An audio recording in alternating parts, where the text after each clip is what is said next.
Hello दोस्तों, कभी कभी ऐसा होता है हम लोगों का इंजेक्टर बनाने के बाद भी इंजेक्टर का साउंड खत्म नहीं होता है। इसका कारण ये है, देखिए इसका इंजेक्टर को बनाने के बाद भी अगर इंजेक्टर का साउंड खत्म नहीं हो रहा है, उसका कारण है ये बॉडी में जो ये देखिए ये बॉडी में मार रहा है लाइनर पे।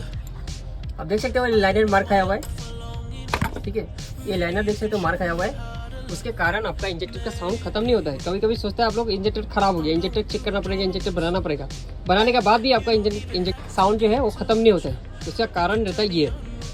ऐसा अगर प्रॉब्लम रहेगा आपका गाड़ी में अगर, तो ये आपका इंजेक्टर बनाने के बाद भी आपका साउंड करते रहेगा, टक टक टक टक टक टक जो साउंड करता है ना आपका गाड़ी, इसके कारण ये रहता है। ये भी रहता है, इंजेक्टर भी रहता है। इंजेक्टर कभी बना लेता है, बनाने के बाद भी आपका साउंड खत्म नहीं होता है, तो इसका कारण है ये पिस्टन, और पिस्टन लाइनर पे मारता है, ऐसा हो जाता है।